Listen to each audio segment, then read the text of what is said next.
السلام علیکم دوستو، آپ نے تو ایلن مسک کے بارے میں بہت کچھ سنا ہوگا۔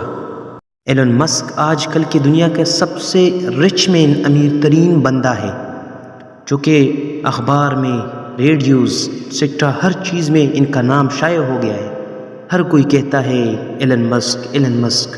تو آج ہم اس ویڈیو میں ایلن مسک کی کہانی کو تفصیل سے پڑھیں گے کہ ایلن مسک کون ہے، کدھر سے آیا اور کتنا محنت کیا کہ اس مقام تک پہنچ گیا۔ تو چلیے آتے ہیں ان کے مکمل تعلیم، پیدائش، ان کا جو سفر ہے کامیابی کی طرف، ان کے بارے میں آج ہم پڑھیں گے۔ آج ہم آپ کو دکھائیں گے کہ کس طرح اس نے محنت کیا ہے، جدوجہد کیا ہے، کوشش کیا ہے۔ تو آتے ہیں ویڈیو کی طرف۔ ایلن مسک کو ہمارے دور کے سب سے بااثر اور کامیاب کاروباریوں میں سے ایک سمجھا جاتا ہے۔ وہ ٹیسلا، اسپیس ایکس اور دی بورنگ کمپنی جیسے کئی اہم کمپنیوں کے پیچھے آدمی ہے۔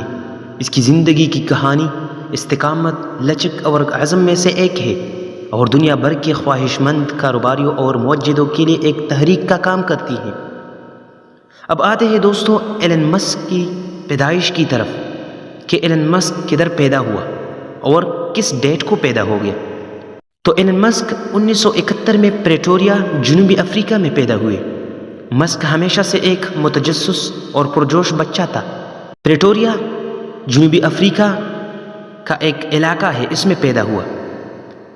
اب آتے ہیں ان کی تعلیم کی طرف، کہ اس نے تعلیم کدھر حاصل کیا، کتنے عمر میں یہ اپنے وہ سفر سٹارٹ کیا کامیابی کا۔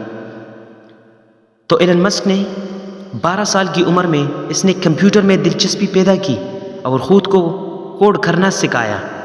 ٹیکنالوجی اور کمپیوٹرز کے ساتھ یہ ابتدائی توجہ بالآخر اس کے مستقبل کے کیریئر کے راستوں کو تشکیل دے گی۔ 1998 میں 17 سال کی عمر میں مسک کوئنز یونیورسٹی میں شرکت کے لیے کینیڈا چلے گئے، اور بعد ازاں کاروبار اور طبیعیات کی تعلیم حاصل کرنے کے لیے یونیورسٹی آف پنسلوانیا منتقل ہو گئے۔ اپنی تعلیم مکمل کرنے کے بعد مسک نے 1990 کی دہائی کے اوائل میں اپنے کاروباری خوابوں کو پورا کرنے کے لیے سلیکن ویلی کا رخ کیا۔ اس نے ایک سافٹ ویئر اسٹارٹ اپ زپ2 کی مشترکہ بنیاد رکھی، جس نے اخبارات کو آن لائن مواد کی اشاعت کی خدمات فراہم کیے۔ کمپنی کی کامیابی کے نتیجے میں کمپیک نے اسے $360 کمپنی کی کامیابی کے نتیجے میں کمپیک نے اسے $307 ملین میں خرید لیا، جس سے مسک 27 سال کی عمر میں راتوں رات کروڑ پتی بن گیا۔ تاہم مسک اپنے عزائم پر آرام کرنے والا نہیں تھا۔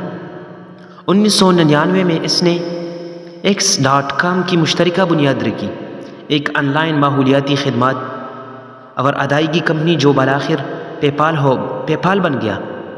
یعنی پہلے اس نے X.com کی مشترکہ بنیاد رکھی، یہ ایک آن لائن ماحولیاتی خدمات اور ادائیگی کمپنی تھی جو بالآخر ابھی پے پال بن گیا، ابھی نہیں، کچھ عرصہ پہلے پے پال بن گیا۔ کمپنی کو بعد میں اے بی نے $1.5 بلین میں حاصل کیا،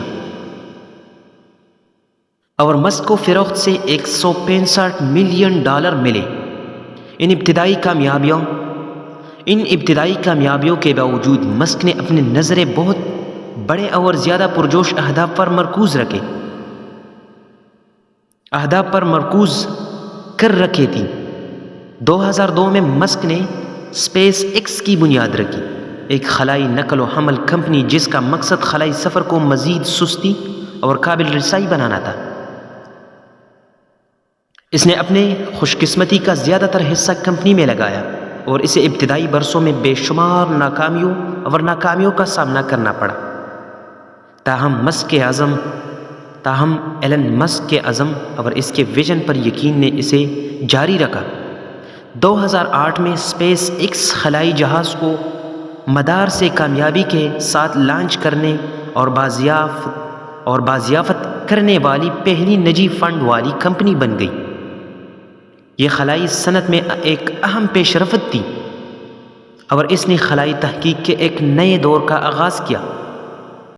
اس سے پہلے 2004 میں مسک نے ایک الیکٹرک کار کمپنی ٹیسلا میں سرمایہ کاری کی، جس کے بعد وہ سی ای او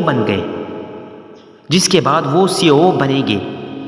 ان کی قیادت میں ٹیسلا نے آٹوموٹیو انڈسٹری میں انقلاب برپا کر دیا ہے، جو الیکٹرک گاڑیاں بنانے والی سرکردہ کمپنی بن گئی۔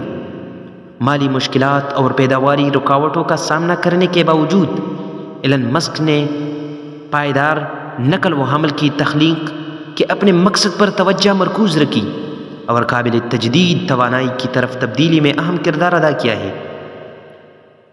ایلن مسک کے حدود کو آگے بڑھانے اور جو کچھ ممکن ہے اس کی دوبارہ وضاحت کرنے کے بے لگام مہم نے جدید ٹیکنالوجی میں کچھ انتہائی قابل ذکر کارنامے انجام دیے ہیں۔ اس کے تازہ ترین منصوبے نیورلنک کا مقصد انسانی صلاحیتوں کو بڑھانے اور اعصابی عوارض کو ممکنہ طور پر حل کرنے کے لیے دماغی کمپیوٹر انٹرفیس تیار کرنا ہے۔ اپنے کاروباری کوششوں کے علاوہ مسک دنیا کے کچھ اہم ترین مسائل جو حل کرنے کے لیے اپنے آگے کی سوچ اور بصیرت کے لیے جانا جاتا ہے۔